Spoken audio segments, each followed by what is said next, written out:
Hello friends, कैसे हैं आप? बढ़िया।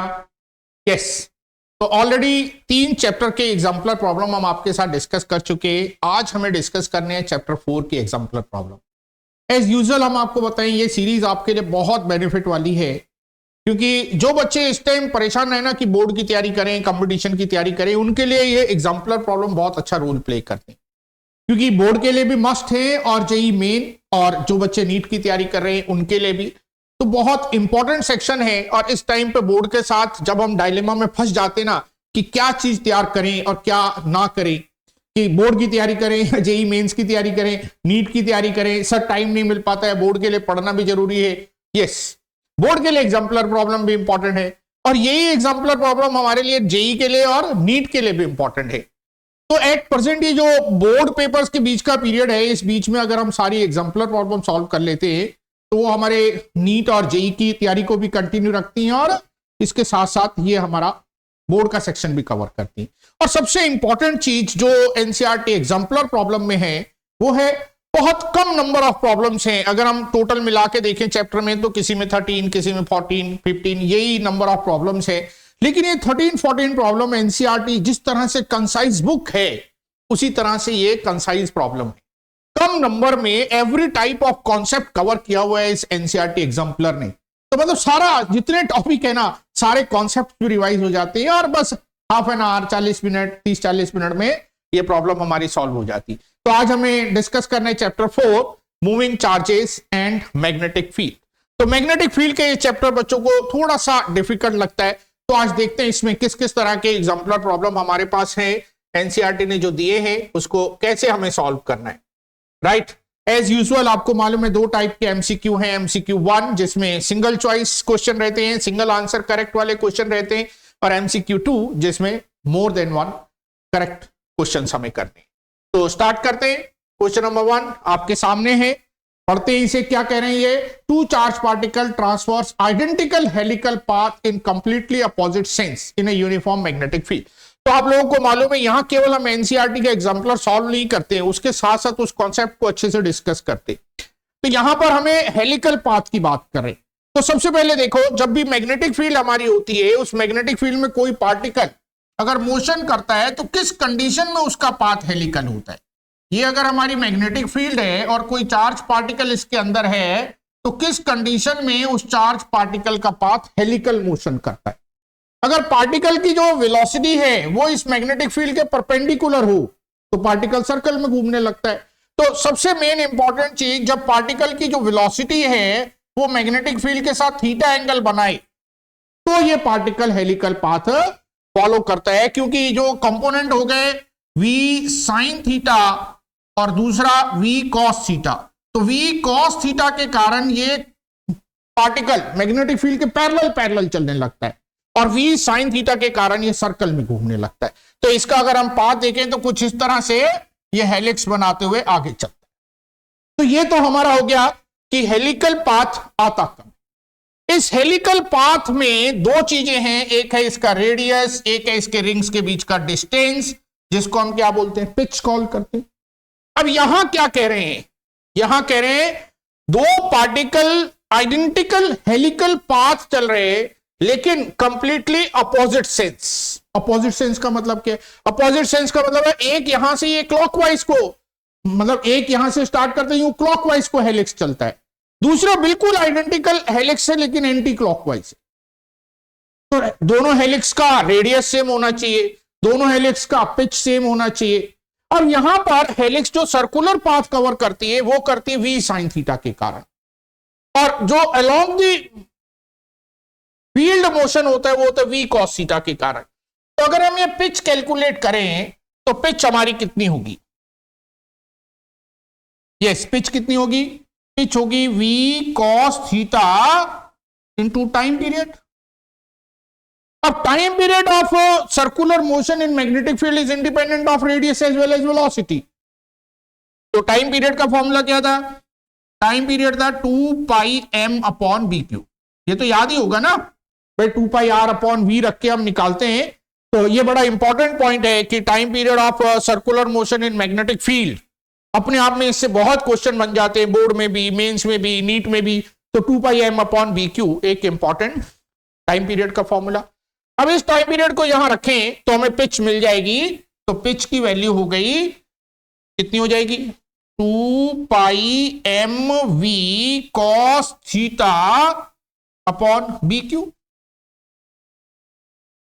अब यहां है आइडेंटिकल पिच। आइडेंटिकल पिच का मतलब दोनों पार्टिकल के लिए पिच सेम होनी चाहिए। तो M V cos theta upon Q same होना चाहिए।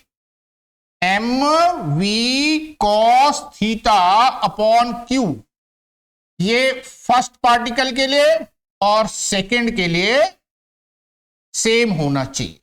इतना तो हमें समझ में आ रहा है, राइट। यहां भी θ1 θ2 हो सकता है, ये हमें समझ में आ रहा है। ऑप्शन देखे कौन कौन से ऑप्शन की बात हो रही है। They have equal Z component of momentum, magnetic field also along the Z axis. तो इस डायरेक्शन में momentum M V cos theta की बात कर रहे हैं, कह रहे हैं सेम होगा। फर्स्ट ऑप्शन यही है ना, तो चेक कीजिए क्या सेम होगा। एम वी कॉस थीटा, नहीं भाई, M V cos theta upon Q1 same होगा। अगर Q1 Q2 अलग हो गया तो फिर ये मोमेंटम सेम होने वाला नहीं है। तो दे have equal Z component of momentum is not correct, right. They must have equal charges, वो भी करेक्ट नहीं है, क्योंकि हमें साफ दिखाई दे रहा है कि M V cos theta upon Q same होना चाहिए। मास वेलोसिटी अलग हो सकते हैं, चार्ज अलग हो सकता है, तो बी वाला भी सही नहीं। They necessary represent particle anti particle. देखो पार्टिकल एंटी पार्टिकल, देखो हम कहते हैं ना एनसीईआरटी कैसे समझाती है। अब एनसीईआरटी ने अलग से आपको क्वेश्चन नहीं देना कि what is particle anti particle, इसी क्वेश्चन में आपको समझा दिया। आपको मालूम होना चाहिए कि पार्टिकल और एंटी पार्टिकल क्या होते। ऐसे दो आइडेंटिटीज, दो ऐसे आइडेंटिकल पार्टिकल आप बोले जिसका charge same, mass same, right, तो पार्टिकल सेम। लेकिन अगर हम बात करते हैं इलेक्ट्रॉन और पॉजिट्रॉन की, तो इलेक्ट्रॉन और पॉजिट्रॉन ऐसे पार्टिकल है जिनका मास सेम है लेकिन चार्ज अपोजिट है। तो इलेक्ट्रॉन और पॉजिट्रॉन जो आइडेंटिकल प्रॉपर्टीज शो करते हैं, केवल चार्ज प्लस और माइनस का रखते हैं, ये पार्टिकल और एंटी पार्टिकल हैं, राइट। तो मास सेम, चार्ज अलग नहीं, ये भी नहीं हो सकता क्योंकि वी कॉस थीटा भी लगा हुआ है यहां पर, तो ये भी हमारा करेक्ट नहीं है। The charge to mass ratio, तो Q अपॉन एम की बात करें, यहां से Q अपॉन एम निकालते हैं हम, कितना आ जाएगा Q upon M, Q upon M 2 pi V cos theta upon B M, Q upon M 2 pi V cos theta upon B P, ये आएगा। अब बात हो रही थी आइडेंटिकल हेलिक्स की, पिच सेम है। बात हो रही है किसकी,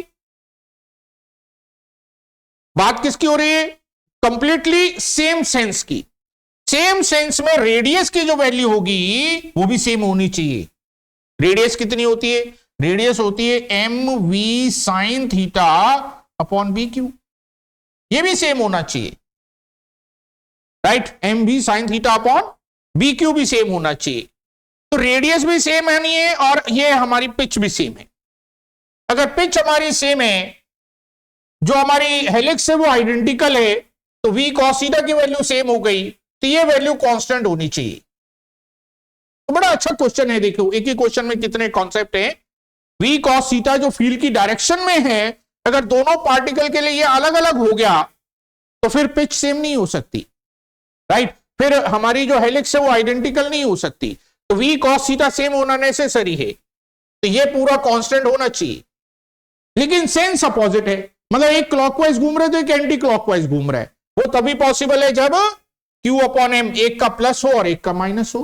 तो इसका मतलब Q अपॉन एम एक पार्टिकल के लिए जो है वो दूसरे पार्टिकल के लिए इक्वल अपोजिट होना चाहिए। तो Q1 upon M1 plus Q2 upon M2 equal to 0, ये कंडीशन होनी चाहिए। यस, तो फोर्थ वाला ऑप्शन जो हमारा है वो करेक्ट आंसर है, राइट। तो देखो एक ही क्वेश्चन ने हमें कितने सारे कॉन्सेप्ट समझाए, पार्टिकल एंटी पार्टिकल के बारे में बता दिया, हेलिक्स और सर्कुलर मोशन का टाइम पीरियड और हेलिकल पाथ कब होता है ये भी हमें इंडिकेट कर दिया। तो एक ही क्वेश्चन में बहुत सारी चीजें थी, राइट। तो ये एनसीईआरटी की ब्यूटी है, एक क्वेश्चन में बहुत सारी चीजें एक्सप्लेन कर देते, तो इसलिए थोड़े से एग्जाम्पल करने के बाद ही, ये एग्जाम्पलर प्रॉब्लम करने के बाद ही हमारे सारे कॉन्सेप्ट क्लियर हो जाते हैं। बढ़े आगे।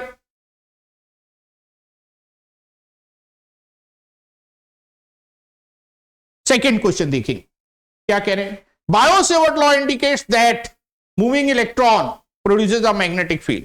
भाई कोई भी चार्ज पार्टिकल मूव करेगा तो मैग्नेटिक फील्ड देगा, लेकिन सर बायो-सेवर्ट लॉ तो करंट कैरिंग एलिमेंट की फील्ड देता है। यस, अगर ये हमारा एक कंडक्टर है, इसका छोटा एलिमेंट हम देखते हैं I delta L, R position vector पर अगर हम मैग्नेटिक फील्ड पूछे तो बायो-सेवर्ट लॉ देता है। कितनी फील्ड देता है sir? Mu naught upon 4 pi I delta L sine theta upon R square, ये वाली फील्ड थी। इसको वेक्टर नोटेशन में भी लिखा था हमने, mu naught upon 4 pi I delta L cross R cap. भाई ए क्रॉस बी में आ जाता ना, ए बी साइन थीटा, तो ये वेक्टर नोटेशन में है। यहां बात हो रही है in place of this current element, यहां कह रहे हैं चार्ज पार्टिकल मूव कर रहा है। चार्ज पार्टिकल अगर क्यू हमारा मूव कर रहा है तो हम इस डेल्टा एल को वेलोसिटी इनटू टाइम इंटरवल से रिप्लेस कर सकते हैं। Mu naught upon 4 pi I as it is, delta L को हमने लिख दिया V delta T cross R upon R square. अब आई क्या होता है? Current, rate of flow of charge, delta Q upon delta T या क्यू अपॉन टी, तो आई इंटू डेल्टा टी क्या हो गया? चार्ज हो गया, क्यू हो गया। तो ये हमारा बन गया mu naught upon 4 pi Q V cross R cap upon R square, ये बन गया। तो वी क्रॉस आर कैप का मतलब है कि ये जो मैग्नेटिक फील्ड आएगी ये परपेंडिकुलर होगी आर कैप के, ये परपेंडिकुलर होगी किसके? यस, वी के, दो चीज के परपेंडिकुलर। आर स्क्वायर इंडिकेट कर रहा है, इनवर्स स्क्वायर लॉ है, तो ऑप्शन ढूंढ लेते हैं। B perpendicular to V correct है, B parallel to V wrong है, it obeys inverse square law, inverse cube law wrong है, it is along the line joining electron and point of observation wrong है, it is not along this line, it is perpendicular to R vector as well as B vector, तो ये भी हमारा wrong है। तो correct answer जो है वो है ऑप्शन ए। तो option A is the correct. तो देखो बायो-सेवर्ट लॉ को इस फॉर्म में तो हमने बहुत बार देखा, लेकिन Biot Savart law is equivalent to Coulomb's law. Coulomb's law एक पॉइंट चार्ज की इलेक्ट्रिक फील्ड देता है, तो बायो-सेवर्ट लॉ भी एक पॉइंट चार्ज की मैग्नेटिक फील्ड देता है। थोड़ा सा रीअरेंजमेंट करना होता है, तो ये उसी से क्वेश्चन बना लिया जिससे आपको क्लियर हो जाए कि बायो-सेवर्ट लॉ और कूलम्स लॉ एक ही हैं, एक मैग्नेटिक फील्ड में और एक इलेक्ट्रिक फील्ड में। Right? Yes.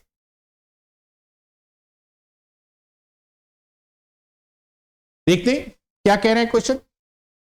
A current carrying circular loop of radius r is placed in xy plane with its center at the origin. xy plane में रखा हुआ है, तो ये हो गया हमारा सर्कुलर लूप, ये हो गया x, ये हो गया y। xy प्लेन में circular loop. Half of the loop with x greater than 0 is now bent so that it lies in yz plane. x greater than 0, ये x ग्रेटर देन 0 वाला हिस्सा है, ये x लेस देन 0 वाला हिस्सा है।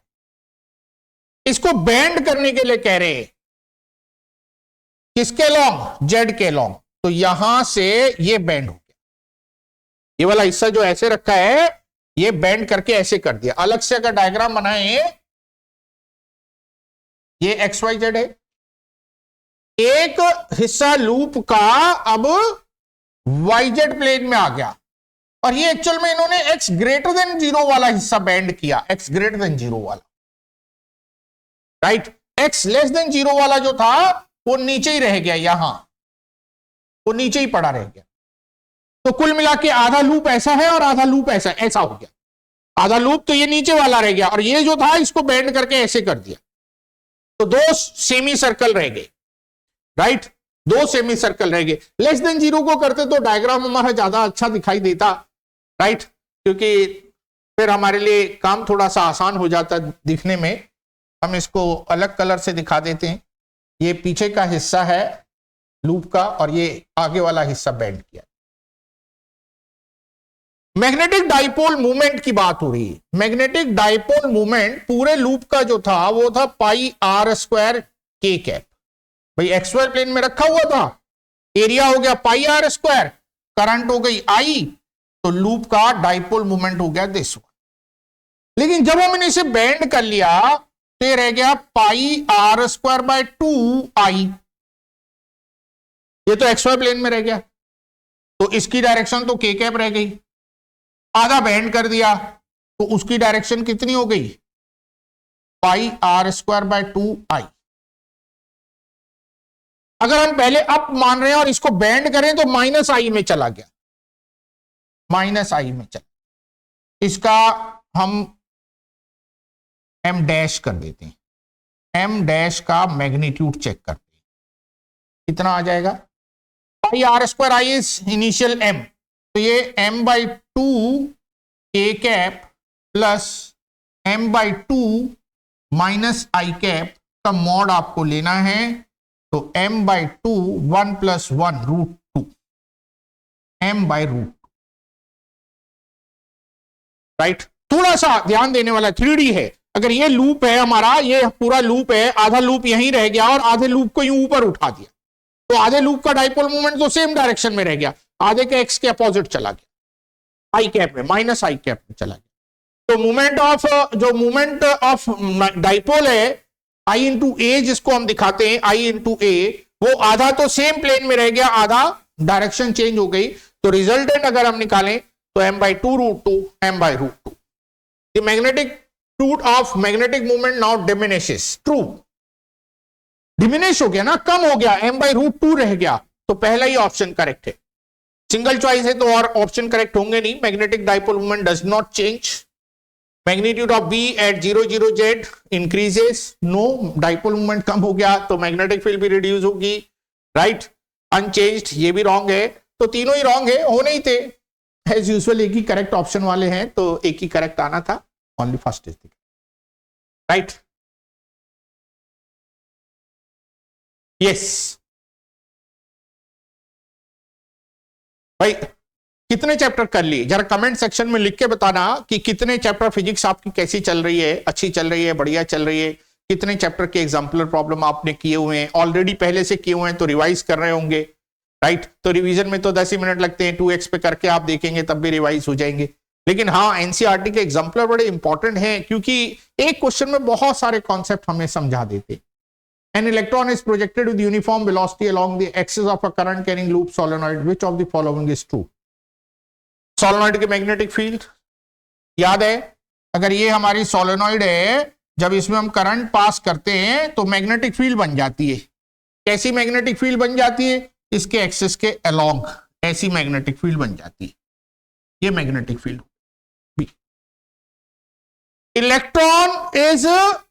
Electron जो है is projected with uniform velocity along the axis. Electron जो है वो एक्सिस के अलोंग प्रोजेक्ट किया गया है। Electron v velocity, v is parallel to b, बड़ी अच्छी बात है। fm is 0।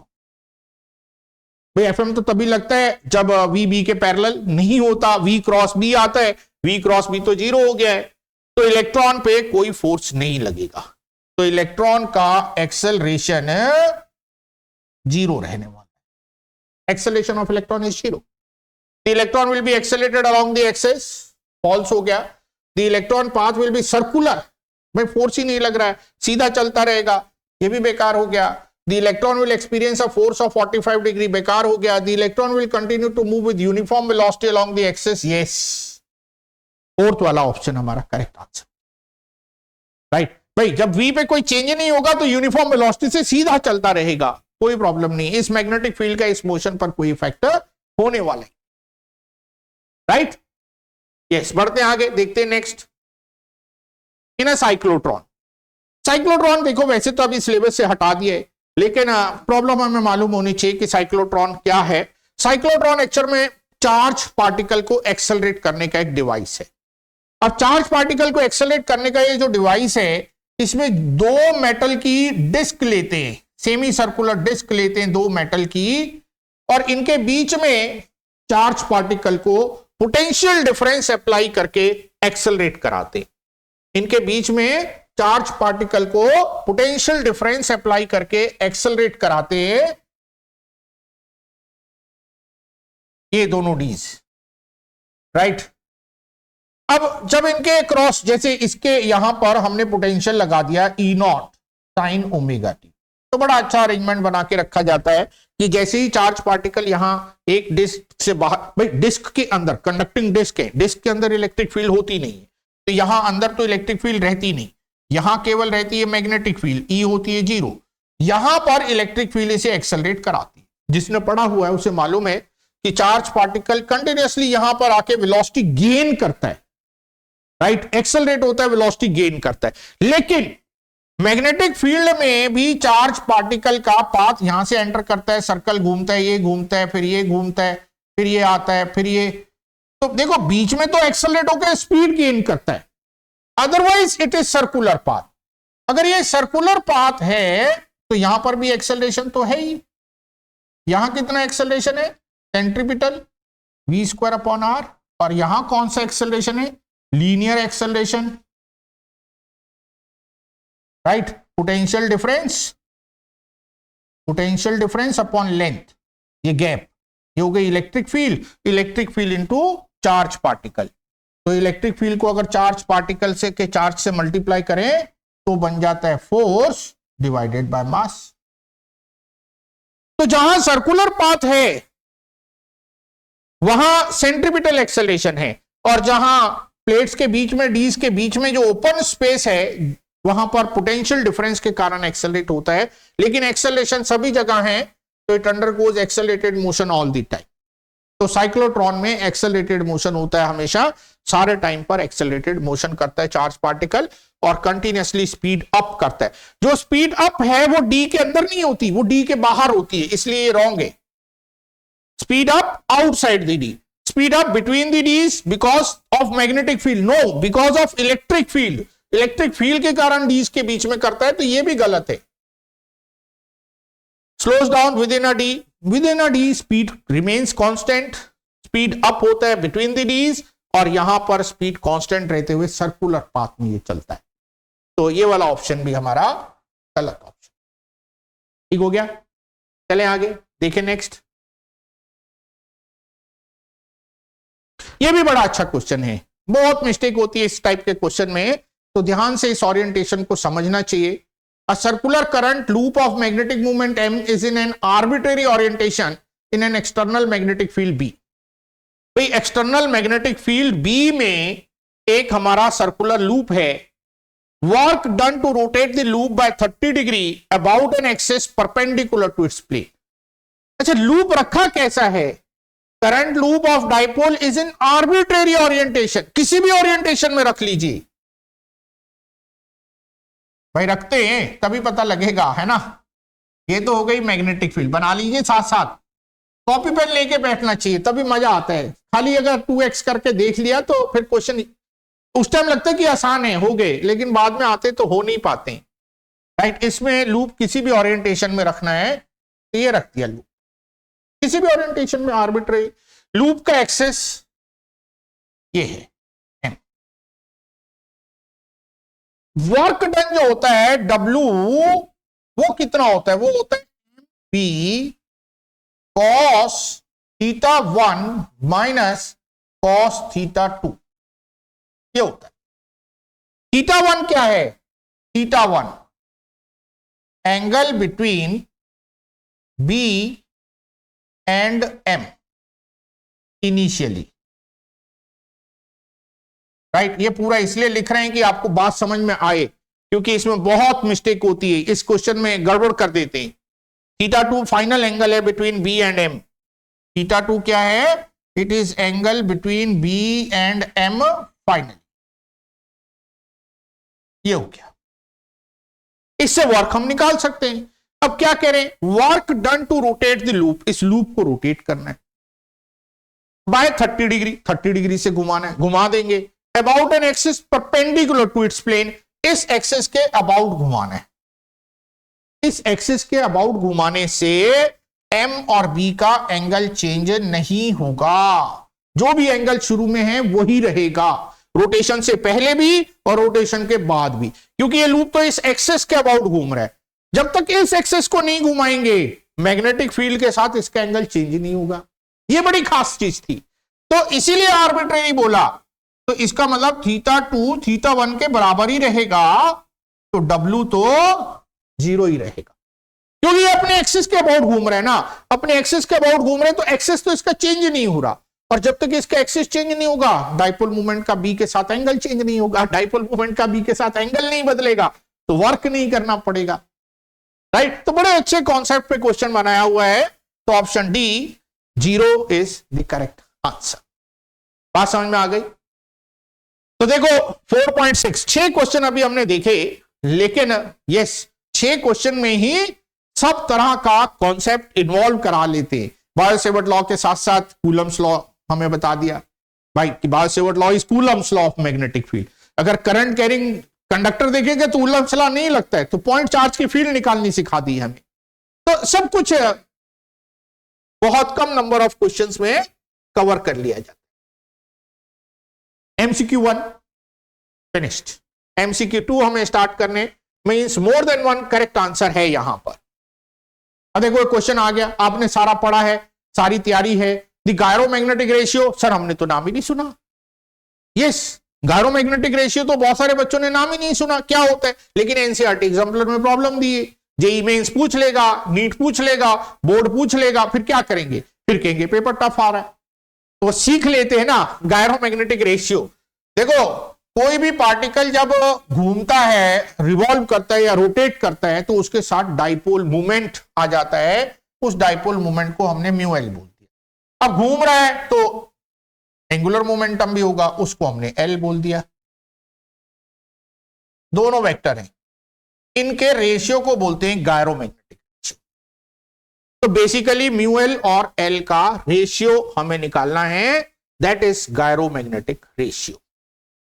ठीक, कौन घूम रहा है, electron in an H atom. तो अब भाई ये इलेक्ट्रॉन घूम रहा है v स्पीड से r रेडियस में, एंगुलर मोमेंटम कितना हुआ mvr, कोई दिक्कत ही नहीं। Angular momentum is moment of linear momentum r cross v, तो r cross p, p is mv, तो mvr हो गया, सर्कुलर पाथ है। एंटी क्लॉकवाइज दिखा रखा है, तो एल की डायरेक्शन किधर को हो गई, ये ऊपर को एल की डायरेक्शन हो गई। तो बड़े आराम से ये हमारा निकल गया, राइट। अलग कलर से दिखा देते हैं एल की डायरेक्शन, ये हो गया एल वेक्टर। अब जब ये घूम रहा है तो इसके इक्विवेलेंट करंट बन गई, कितनी करंट बन गई, आई जो हो गई वो हो गई Q अपॉन T, और T जो हो गया वो हो गया 2 पाई R अपॉन V, आई मिल गया। डाइपोल मूवमेंट कितना हो गया, आई ए, आई हो गया E V R upon E, not E V R, I की वैल्यू जो हो गई E V upon 2 pi R, E V upon 2 pi R square, ये हो गया। आई कैंसिल, एक आर कैंसिल, ये रह गया E V R upon mu L. चाहिए रेशियो, तो कितना हो जाएगा ratio, mu L upon L, E V R upon 2, और एल की वैल्यू ई वी अपॉन एल की value M B R, V R cut गया तो ई बाय 2 एम। तो भाई ये जो रेशियो है ये कांस्टेंट है ई बाय 2 एम। और हम आपको बताएं, ये इलेक्ट्रॉन को छोड़ो, एक रॉड को घुमाओगे तब भी यही रेशियो आएगा, एक रिंग को घुमाओगे तब भी यही रेशियो आएगा। कोई भी चार्ज बॉडी अगर हमारी रोटेट करती है, रिवॉल्व करती है, तो उसके कारण ये रेशियो हमेशा Q बाय 2m के ही बराबर आएगा, राइट। तो ऑप्शन में देखें, independent of which orbit it is in, yes true है, ऑर्बिट पे तो डिपेंड ही नहीं करता, फर्स्ट में हो, सेकंड में हो, थर्ड में हो, क्योंकि वेलोसिटी से भी इंडिपेंडेंट है। रेडियस ओनली Q और M दोनों कांस्टेंट है, तो इंडिपेंडेंट है। नेगेटिव पॉजिटिव, तो भाई डायरेक्शन डिसाइड करनी पड़ेगी। जब इलेक्ट्रॉन इधर को घूमेगा तो इसके कारण जो करंट बनेगी वो ये बनेगी, इलेक्ट्रॉन एंटी क्लॉकवाइज घूम रहा है तो डाइपोल मूवमेंट ऊपर को हो गया, करंट क्लॉकवाइज घूम रही है तो मैग्नेटिक डाइपोल मूवमेंट नीचे को हो गया, अपोजिट हो गए। तो म्यू एस और एल अपोजिट है, तो भाई ये और ये अगर अपोजिट है तो mu L not S, S is for spin, L is for orbital motion, right. तो ये अपोजिट है तो नेगेटिव भी आंसर हो गया। तो ए एंड बी दो करेक्ट आंसर हमारे आ चुके। सी देखते हैं, पॉजिटिव वो तो हो ही नहीं सकता, इंक्रीजेस विद क्वांटम नंबर हो ही नहीं सकता, उन्हीं से कॉन्ट्राडिक्ट कर रहे हैं तो कोई वो ही नहीं है। तो A and B two options are correct, right. बढ़े आगे, देखें next. Consider a wire carrying a steady current I placed in uniform magnetic field B perpendicular to its length. Consider the charge inside the wire. It is known that magnetic forces do not work. This implies that. देखो ये हम थोड़ा सा दिखाते हैं, ये हमारी wire है, क्योंकि इसके अंदर चार्ज दिखाने तो इसलिए वायर की थिकनेस हमने दिखा दी। ये इसके अंदर चार्ज पार्टिकल हैं इलेक्ट्रॉन्स, राइट। क्योंकि करंट इसमें जा रही है, कितनी करंट जा रही है I, तो इसका मतलब इलेक्ट्रॉन की वेलोसिटी, ड्रिफ्ट वेलोसिटी हमें यहां दिखानी है vd। ये मैग्नेटिक फील्ड में रखे हुए हैं परपेंडिकुलर टू इट्स लेंथ, तो हम मैग्नेटिक फील्ड भी दिखा देते हैं, ऐसा करते हैं अंदर को मैग्नेटिक फील्ड दिखा देते हैं। ये मैग्नेटिक फील्ड हो गई बी, राइट। इसके इनवर्ट को हमने मैग्नेटिक फील्ड दिखा दी, मैग्नेटिक फील्ड भी है अंदर को। जब मैग्नेटिक फील्ड होगी इसके अंदर को तो इस पर फोर्स तो जरूर लगेगा। आप फ्लेमिंग लेफ्ट हैंड रूल से फोर्स की डायरेक्शन भी निकाल सकते हैं। बी अंदर को दिखाई गई है, करंट ऊपर को जा रही है तो फोर्स होगा लेफ्ट को, तो इलेक्ट्रॉन पर अगर इधर को फोर्स लगेगा तो यहां इलेक्ट्रॉन एक्यूमुलेट होंगे और इधर पॉजिटिव चार्ज आएगा, राइट। तो जब किसी कंडक्टर को मैग्नेटिक फील्ड में रख के करंट पास करते हैं तो उसकी सरफेस पे चार्ज जनरेट हो जाता है। इसको बोलते हैं, भाई ये बड़ा इंपॉर्टेंट इफेक्ट है, इसको बोलते हैं हॉल इफेक्ट। ये जो पोटेंशियल डिफरेंस बनेगा ये बोलते हैं हॉल वोल्टेज, राइट। ये क्या है, हॉल इफेक्ट की तरह एक इफेक्ट है। हालांकि हॉल इफेक्ट जो यूज करते हैं सेमीकंडक्टर में यूज करते हैं चार्ज कैरियर की कंसंट्रेशन चेक करने के लिए, लेकिन बिल्कुल वैसे ही इफेक्ट है, ये सरफेस पे चार्ज हमारे मूव कर जाएगी। क्या कह रहे हैं, motion of charge inside the conductor is unaffected. Wrong है, इफेक्ट होगा, this unaffected is not true, तो ये false statement. Some charges inside the wire move to the surface as a result of B is correct answer. लेकिन ये तो multi choice है, एक से ज्यादा हो सकते, आगे भी चेक करने पड़ेंगे। If the wire moves under the influence of B, no work is done by the force. If the wire moves under the influence of B, no work is done by the force. देखो अगर यहां पे लिखा होता ना no work is done by the magnetic force, तो हम जरूर इसे सिलेक्ट कर लेते, लेकिन इन्होंने मैग्नेटिक फोर्स नहीं बोला, फोर्स बोला, तो हम इसके साथ मूव नहीं करेंगे, क्योंकि मैग्नेटिक फोर्स हमें मालूम है कोई काम नहीं करते। लेकिन जब ये वायर यहां पे मूव होगी ना, जब ये वायर मूव होगी या इसका करंट चेंज करेंगे, तो जिस बैटरी से ये कनेक्टेड है उस बैटरी को तो वर्क करना ही पड़ेगा, राइट। तो ऐसा नहीं कि किसी फोर्स को वर्क नहीं करना पड़ता, हाँ मैग्नेटिक फोर्स को कोई काम नहीं करना पड़ता, work done by magnetic force remains zero, but force करना पड़ेगा किसको, जो यहां पे करंट सप्लाई करेगा या जो इसको मोशन देगा उसको वर्क करना ही पड़ेगा। देखो अगर आई करंट पास हो रही है, मैग्नेटिक फील्ड में रखा है, तो BIL फोर्स लगेगा। अगर BIL फोर्स लगेगा तो आपको इस फोर्स के अगेंस्ट एक एक्सटर्नल फोर्स लगाना पड़ेगा, तो वर्क तो आपको करना ही पड़ेगा अगर ये मूव करेगी तो, राइट। तो इसलिए सी वाले ऑप्शन के साथ हम नहीं जाएंगे, सी वाला wrong option. If the wire moves under the influence of B, no work is done by the magnet. Yes, देखो यहां बिल्कुल ठीक लिख दिया, no work is done by the magnetic force. तो मैग्नेटिक फोर्स के अगेंस्ट हमें कोई काम नहीं करना पड़ेगा। हालांकि आगे इन्होंने क्या कह दिया, force on the ions assumed fixed within the wires. अगर आप मूवेबल भी लेंगे, इलेक्ट्रॉन भी लेंगे, तो कोई काम नहीं करना पड़ेगा, क्योंकि magnetic force can never do work. वो ऊपर इन्होंने लिख भी दिया, मैग्नेटिक फोर्स क्योंकि हमेशा वेलोसिटी के परपेंडिकुलर है, इनकी पावर 0 है, ये कोई काम नहीं करते, तो इसलिए ये वाला स्टेटमेंट हमारा ट्रू माना जाएगा। तो D is also the correct statement. तो बी एंड डी दो ऑप्शन करेक्ट हैं, ए एंड सी दो ऑप्शन हमारे रॉन्ग है। राइट, बढ़े आगे।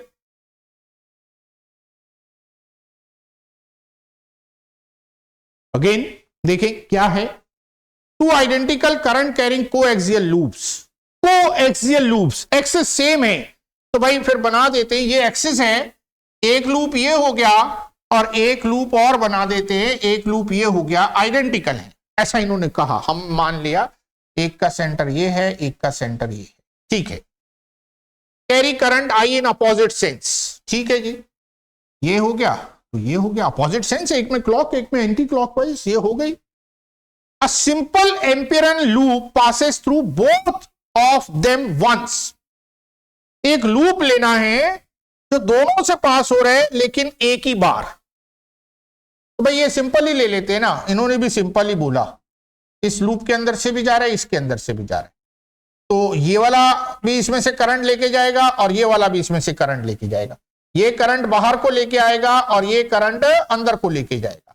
ये अंदर को लेके जाएगा माइनस आई, ये बाहर को लेके आएगा plus I. I net, I threading is 0।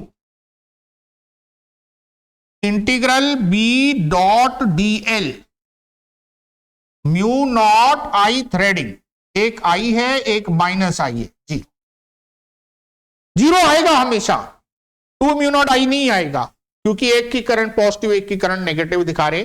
कोई कॉम्प्लेक्स लूप हमें नहीं बनाना कि सर मैं आधा लूप इधर बना लूं आधा इधर बना लूं, घुमा के ऐसे करके ऐसे ले आऊं, ला सकते हो, लेकिन उन्होंने कहा ना सिंपल लूप लेना है तो सिंपल तो ऐसे ही होगा कोई भी।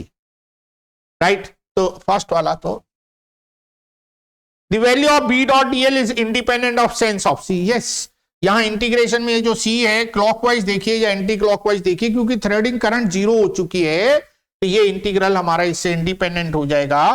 ट्रू स्टेटमेंट है।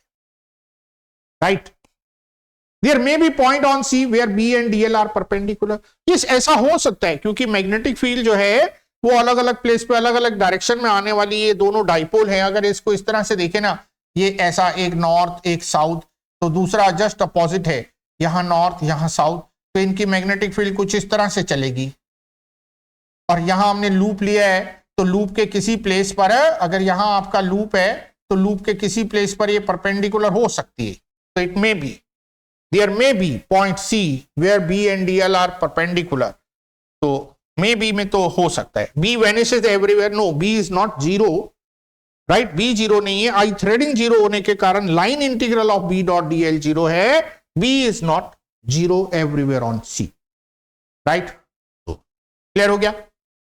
यस, ये देखो इस एनसीईआरटी एग्जाम्पलर के साथ अगर आपको कोई भी और प्रॉब्लम है, कोई पर्टिकुलर चीज आपको बोर्ड के लिए या जेई के लिए नीट के लिए चाहिए तो हम आपको करा सकते हैं। तो आप कमेंट सेक्शन में जरूर बताइए, कमेंट करके जरूर बताइए कैसे लग रहे हैं आपको एग्जाम्पलर प्रॉब्लम के सॉल्यूशन। क्योंकि देखो एग्जाम्पलर प्रॉब्लम के सॉल्यूशन तो बहुत जगह मिल जाते, लेकिन केवल उस क्वेश्चन को सॉल्व करना हमारा टारगेट नहीं है। उस क्वेश्चन के साथ जो कॉन्सेप्ट लगे हुए हैं वो कॉन्सेप्ट सीखने हैं, जिससे कहीं डिफरेंट प्लेस पर अगर हमें अप्लाई करने पड़े तो हम उन्हें अप्लाई कर सकते हैं।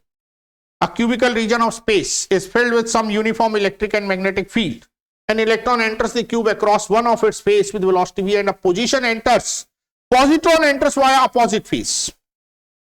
तो भाई देखो हम क्यूबिकल का केवल क्या दिखाते हैं, एक और दो अपोजिट फेस दिखाते हैं। यहां से इलेक्ट्रॉन एंटर कर रहा है p वेलोसिटी से और यहां से पॉजिट्रॉन एंटर कर रहा है p वेलोसिटी। इस रीजन में मान लेते हैं इलेक्ट्रिक फील्ड है ये, तो इलेक्ट्रॉन पे कितना फोर्स लगेगा, force on electron E into E, direction opposite to the electric field being negative charge.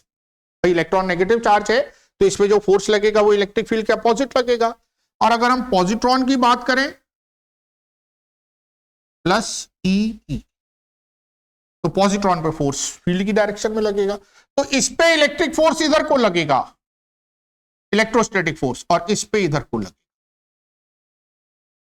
हालांकि मैग्नीट्यूड में सेम होगा लेकिन डायरेक्शन में अपोजिट होगा।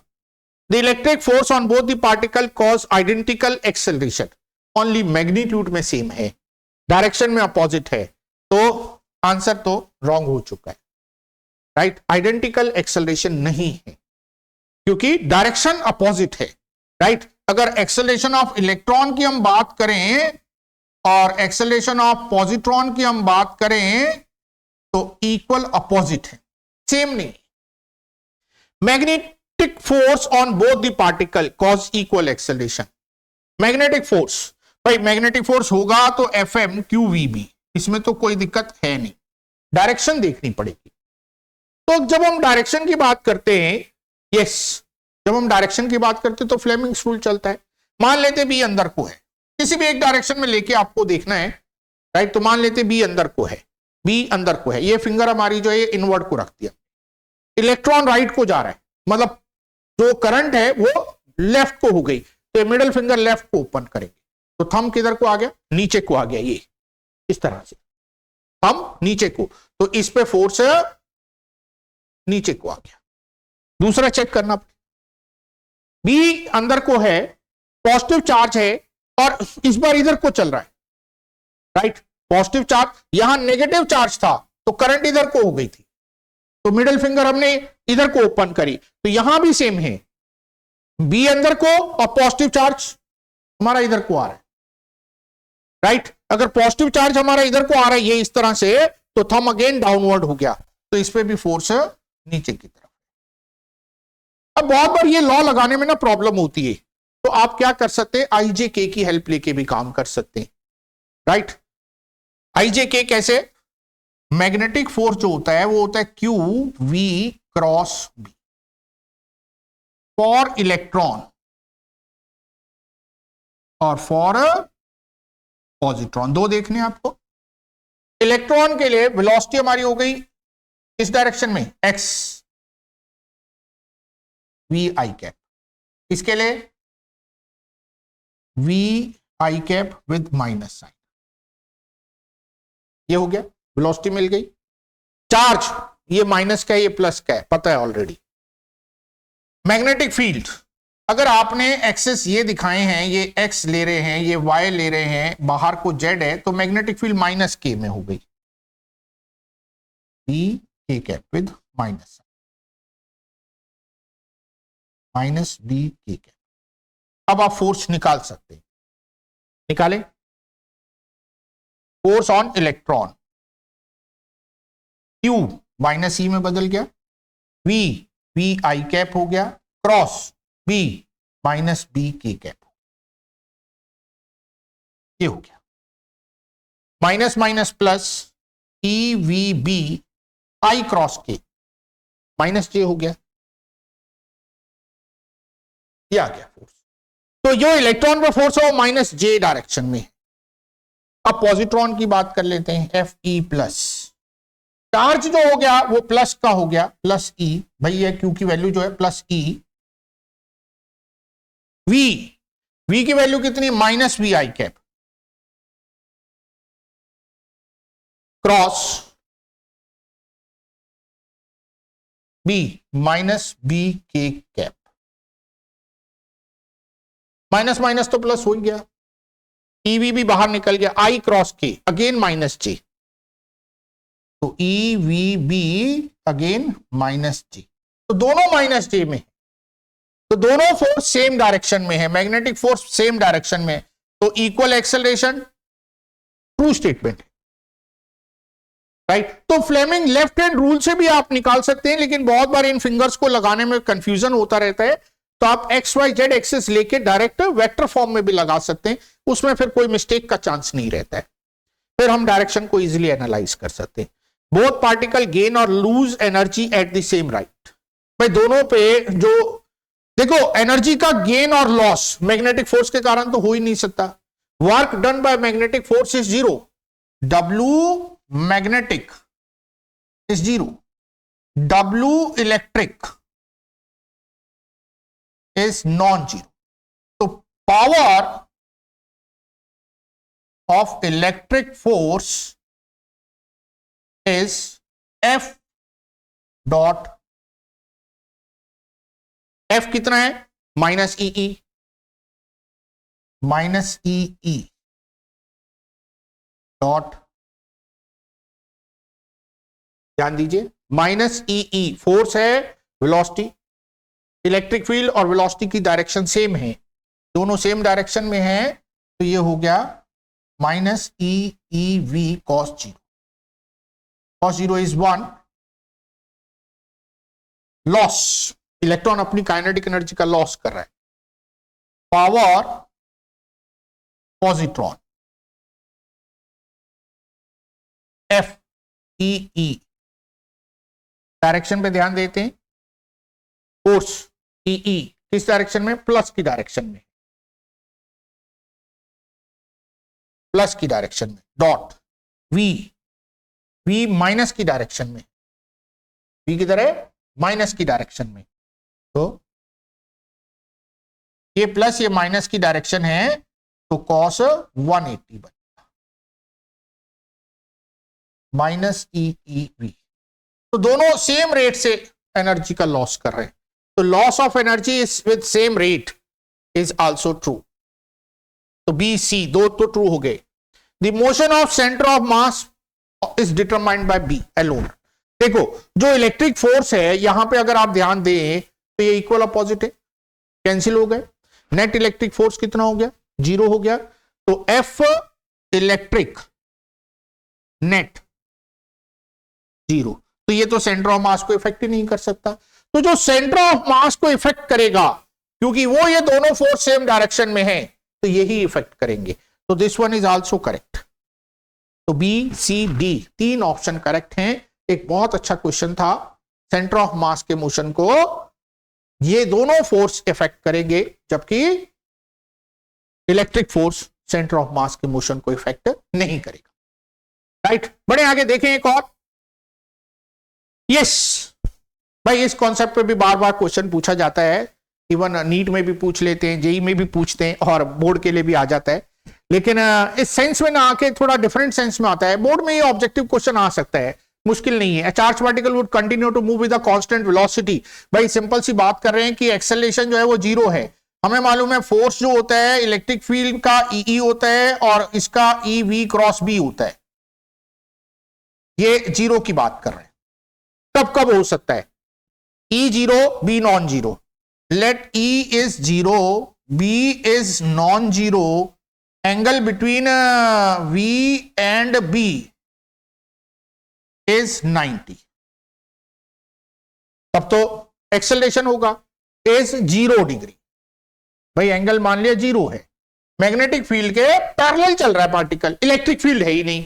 तो बिल्कुल ये हो सकता है, ट्रू है, पॉसिबल है. ई नॉन 0 बी 0, यस बिल्कुल ट्रू है. अगर ई की value minus E V cross B के बराबर हो जाए तो ये भी हमारा ट्रू है. तो ये भी पॉसिबल है. भाई इलेक्ट्रिक फोर्स जो है ना वो मैग्नेटिक फील्ड वाले फोर्स से बैलेंस हो जाए. इसी पे क्वेश्चन ज्यादा पूछा जाता है. राइट, कि ऐसी फील्ड, इलेक्ट्रिक फील्ड और मैग्नेटिक फील्ड जिसके अंदर चार्ज पार्टिकल बिना डेविएशन के सीधा चला जाए, जहां से आ रहा है वहीं चला जाए, ऐसी फील्ड को क्या बोलते हैं, क्रॉस्ड फील्ड्स कॉल करते हैं.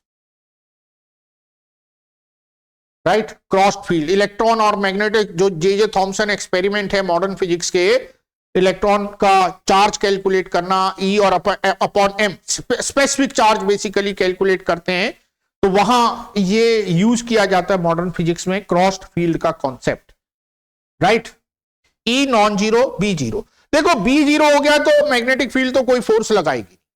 इलेक्ट्रिक फील्ड नॉन 0 है, तो इस केस में एफ नेट हमेशा नॉन 0 रहने वाला है, तो एक्सेलरेशन होने वाला है. ए भी नॉन 0 हो जाएगा. तो ये नहीं हो सकता, सी हमारा गलत आंसर है. ये तो नहीं पॉसिबल. ई 0 बी 0 वो तो हो ही सकता है, जब कोई फील्ड ही नहीं है तो पार्टिकल सीधा चलेगा. तो कौन कौन से आंसर करेक्ट हो गए, ए बी डी, 3 आंसर हमारे करेक्ट हो गए. देखो ओनली 11 क्वेश्चंस. कितने क्वेश्चन है, ओनली 11 क्वेश्चंस.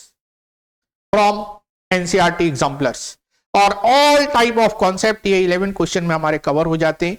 तो नियर अबाउट 30-35 मिनट 40 मिनट्स का काम होता है, राइट। समझाते हुए थोड़ा सा 5-7 मिनट ज्यादा लग जाते हैं। 1.5x पे अगर आप देखेंगे तो यस 30 मिनट्स में आपका ये पूरा हो जाएगा और बहुत बेनिफिट देगा ये। तो इस चीज को आपको जरूर देखना चाहिए। और लास्ट में thank you for watching this one. Please subscribe and share this channel, right.